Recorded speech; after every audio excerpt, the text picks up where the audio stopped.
First of all, we got a question off of Facebook that we want to provide you. And we want to remind everybody, if you've got a question for us, go to our Facebook site at Schriever Air Force Base and post it there, and we'll have somebody get it down to us, and we will take a look at it just as soon as you can post it. So remember to do that.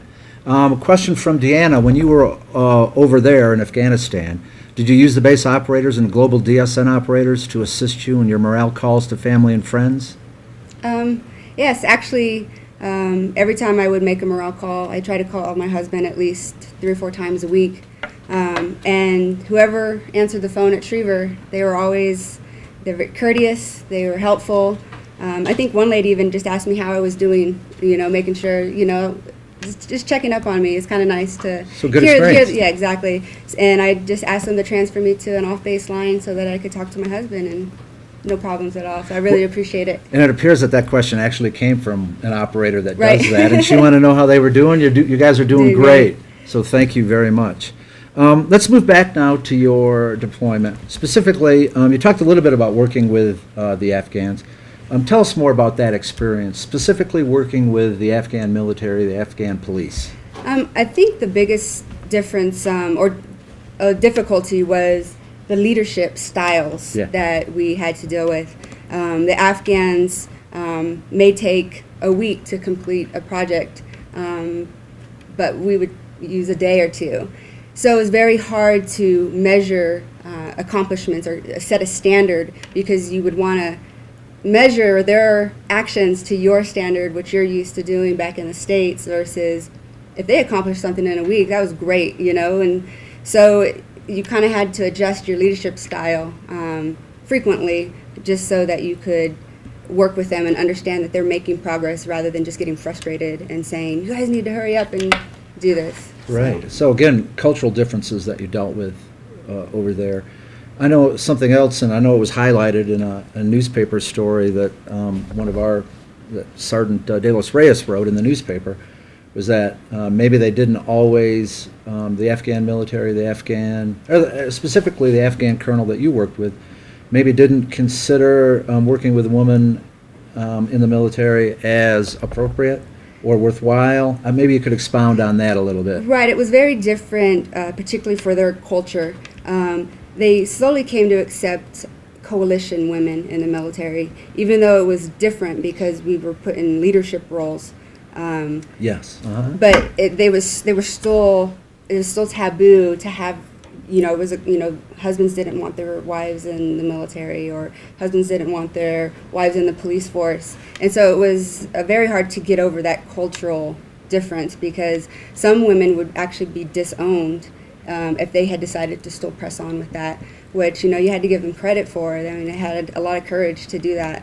But the particular colonel, he had one woman underneath his in the Afghan National Police Biometric Center, and she persevered through a lot of the criticism, and she was actually a really hard worker, and I don't think it was really me that changed his perspective of the capabilities of women in the military. I think it was a lot of my team, because they would go directly to me to let me answer questions, or if the colonel would automatically go to the males to ask a question, they would deflect it back to me to make sure that we would make him understand that I was just as capable. And he came around very fast. It wasn't the whole year that I was trying to change his mind frame. It was literally like 2 or 3 months into the deployment where I saw a shift of him directly going to my male counterparts, just going directly to me.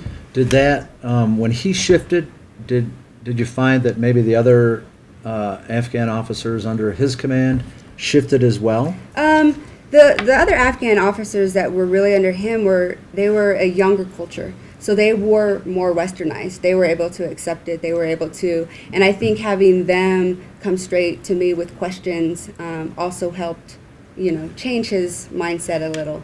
Okay. And then towards the end of the deployment, he didn't want me to leave. He wanted me to stay. He was like, "You did so many good things for the program. We just, you've built relationships with my bosses. We all want you to stay." And I was like, "Well, I would love to." My husband was there, so but I had to come home. So Well, and we're glad. Yeah. We're glad. Let me ask you about the overtones. Were the initial overtones from the colonel just maybe one of inferiority, or one were there sexual overtones? What did you see as the problem there? no, it was just mostly cultural, you know. You know, he would ask, you know, don't you want to have a family? Don't you, you know, something that is very dear to their cultural aspect, you know. And as soon as, you know, I opened up saying, yes, I would love, you know, I'm at that point where, you know, I want to have a family and raise my kids. And he realized that I valued family just as much as him. He kind of thought that, you know, maybe you can do it the American way and still be able to have a strong family. So it ended up that maybe you helped influence him to change his mind a little bit? Yeah. Yeah, I guess you could okay. say that. What about, I know, and that probably was primarily during your role as a biometric advisor. Right. But you also did a number of convoys. Were you the convoy leader? Right. We every time we had to go to Ministry of Interior or just to another camp to drop somebody off at the airport, we would have convoys, and you would always have to have a convoy commander. Then you would have a TC, which is a truck commander. And you just, you know, you were responsible for going in every day, checking the threat reports, making sure you did your pre-mission checks, you know, just making sure everybody was in the game before actually heading out. Responsible on the for everybody on the Exactly. convoy. So, And then I think we should, for people that might not quite understand that, that's fully loaded, fully armed. right, you know, ready full to battle encounter rattle, anything. ready to go. Weapons red when you leave the wire, making sure your jammers, your ECM jammers are on, the doors, you know, locked, and just your comms are working, just ready to go, and making So you're not sure just you walking down the street. We're actually trying to get everybody there right, safe and then where just they need to making be. sure, you know, assigning people to certain parts of the vehicle so they have their own sector to watch and to report anything. You know, we always had people videotaping us, you know, so we, you know, just stuff that you would have to report back to the BDOC or the Base Defense Operations Center so that they could go follow up and just Okay. make sure there's no immediate Can we let him threats. in the door? Oh, he's keeping people out? Okay, good. What about the other American military services that you worked with? Did you encounter any problems with them as the convoy commander? No, it was pretty much, we had a four-man team that we usually always went out with. We had a GS-15 DoD civilian. We had a staff sergeant, drill sergeant in the Army, and we had a Navy lieutenant, which is a captain. And we just we set who was convoy commander before we even went, and the good thing is we trusted each other, and it was great working, especially with Sergeant Iznaga, the staff sergeant. He always made sure we were ready, just battle ready.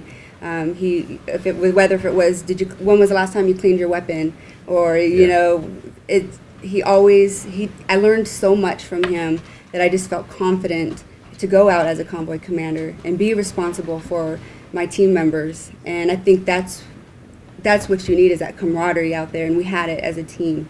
I could ask him to be convoy commander, and I would trust him just as much as I would have the Sure. Navy captain. Good. That's actually good to hear, right? So, yeah. I want to remind everybody that if you got a question for the LT, please get on Facebook, Schriever Air Force Base, and just post a question, and we'll get it. Obviously, we're talking about mental readiness and the mental component of the Comprehensive Airman Fitness.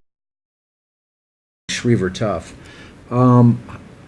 It's hard to forget these experiences, and hopefully you'll use these experiences maybe for the rest of your career. How do you see this experience, your 365-day deployment, benefiting you and your job, maybe you personally?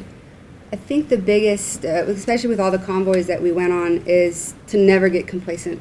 You don't want to be complacent on a convoy and miss something that could, you know, be detrimental.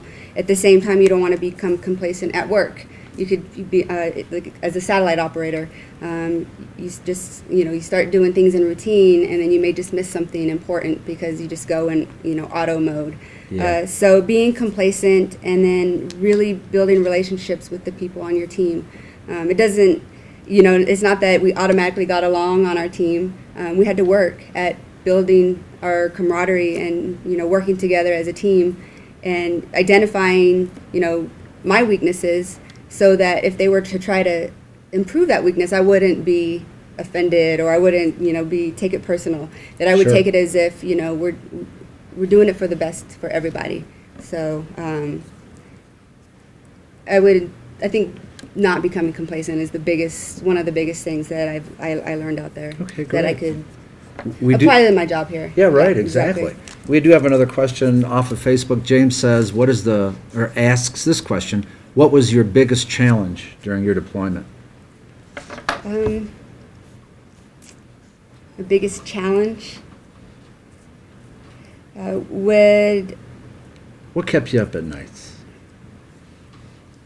I think the biggest challenge is not letting the activities outside the wire get you mentally like scared or, there's threats out there.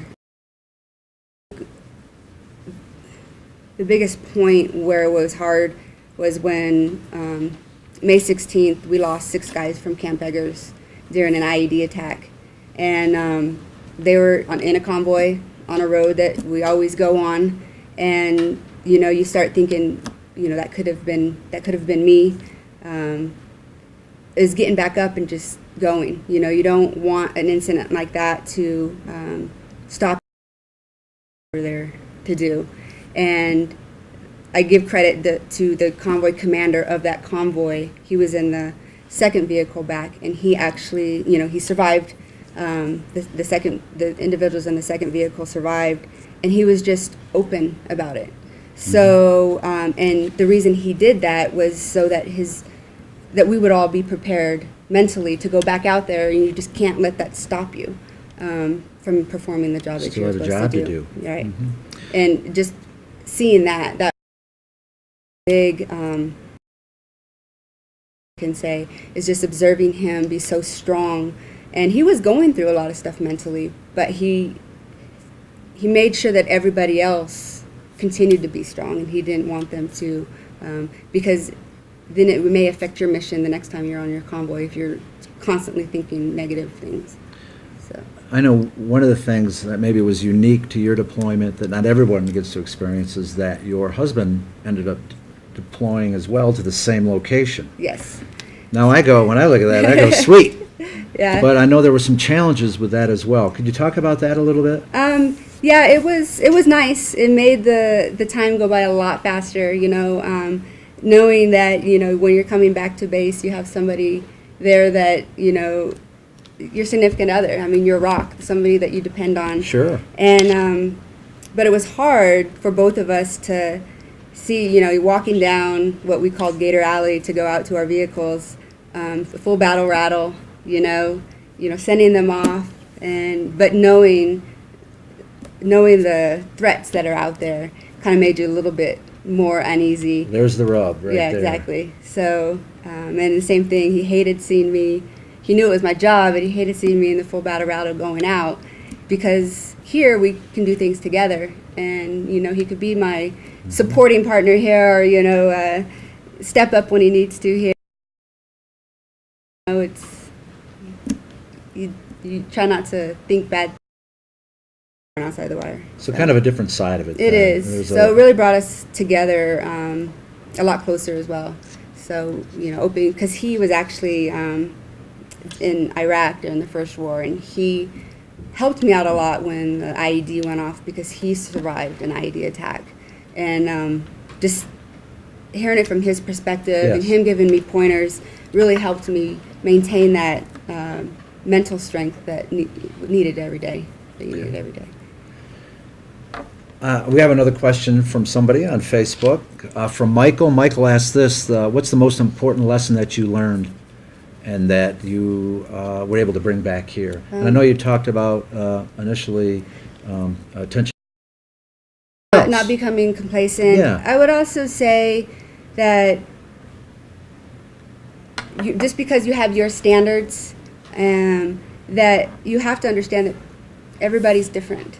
So, and I think I talked about that earlier with the Afghans having, their urgency. If they finished something in a week, we would have said, why did it take you a week when it should have took a day? So, I mean, that was a drastic example, but I think I could bring that back to, if you're a supervisor that has troops, understanding that each one is different and that you can't really evaluate them because just like you have to have different leadership styles for each of them, all of them are going to perform differently. Yeah. And it may not be what you're used to, but at the same time, if they're giving that 100%, gauge them off that. So. I just want to remind everybody that we only have a few more minutes left here in our discussion. So again, if you have a question that you would like answered, log on to our Facebook site, Schriever Air Force Base, and we'll get that question answered for you here. As we get ready to wrap up here, let's move just a little bit, go back to your deployment. Maybe a silly question, maybe not, but what people want to know this kind of stuff. What do people like to get over there, and what was the best thing that you ever received in a care package? Actually, it's more than one care package. I actually got a care package from my squadron who it was around Easter time, so they put Easter stuff in there. So it was always nice to get care packages that it evolved around the season. If it was Thanksgiving, to have, or Halloween. Like I just sent my husband a bunch of Halloween decorations because, so just so you can still have that connection with home, but at the same time you're still doing the job that you're supposed to do. So those were the best type of care packages to receive. Okay. What would you... Oop. Looks like DCO went down. Itself, 23, that it dropped to 0, we're back to 23. Okay. So close to the end. So far, we got 7 minutes left. We'll probably wrap up here. I think we are...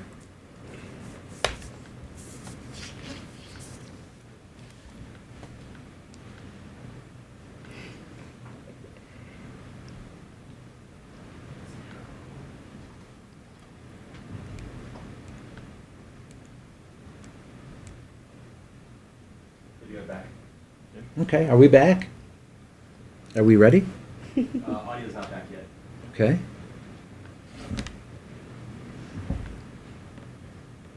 We're good to go? Good. Audio's Can you hear me now? Okay.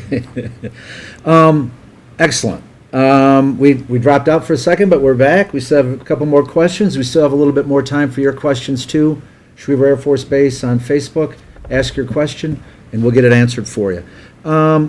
Let's talk about just quickly about your stay here at Schriever Air Force Base, your assignment here. What kind of opportunities did you receive here at Schriever Air Force Base that maybe mentally prepared you for your deployment, or just mentally prepared you for the career ahead?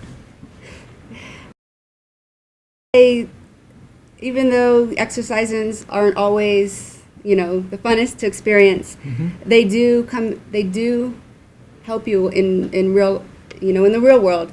Even though it may be just, maybe a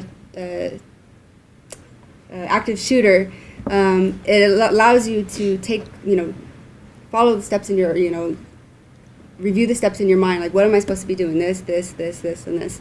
And so it allows you to be proactive about actions that you have to take versus just sitting around and being reactive because you've never been exposed to that. So I think exercises here really prepare you just for reactions to the unknown. I don't know if that really makes any sense. Sure. So instead of just reacting, you're really following a course of action. It puts you in a proactive mentality, and knowing that you can't just depend on one person to run a checklist, that the best way to run it is to utilize everybody. And I think those two go hand in hand because you really have to utilize everybody on your team over there. Okay. You can't just win the war on your own. So. Okay. Anything you want to add? I know that there are people watching, our military folks who will deploy. There are civilians that are watching that may want to deploy or may be deploying. Anything you want to add about your whole deployment experience? I would say prepare yourself mentally. Read news stories of things, and the things that make you uncomfortable, don't shy yourself away from it. Expose yourself to it, because then it's not as much as a shock when you're going over there. I think I had 3 weeks to prepare for my 365 deployment. So sit down with your family and have your own battle plan with your family of, what, am I going to call 3 or 4 times a week? Understand that they're going to have a life at home, and that if they miss your phone call, it's okay. It's not, they haven't forgot about you. And just really have a supportive network. Great. So. Hey, everybody, this is Pease, one of Schriever's toughest. Right on. All right, hey, like I said, this is the first of several discussions we're going to have with people who we call Schriever tough. Next week, I believe this is next week, right? Next week, we're going to discuss social fitness, and we're going to have Armand Boudreau from the Midiac here and Thea Walsh from FSS to discuss their involvement in the community and specific actions that they took that we thought were fine examples of social fitness. If you've got a story you want us to tell or need more information about anything you're hearing here today, then just please give us a call here at the Public Affairs Shop, and we'll get your questions answered. That's it. I'm Greg Holmes from the 50th Space Wing Public Affairs Shop. Right? The Fitty. Thanks for joining us, and remember, we'll make you famous.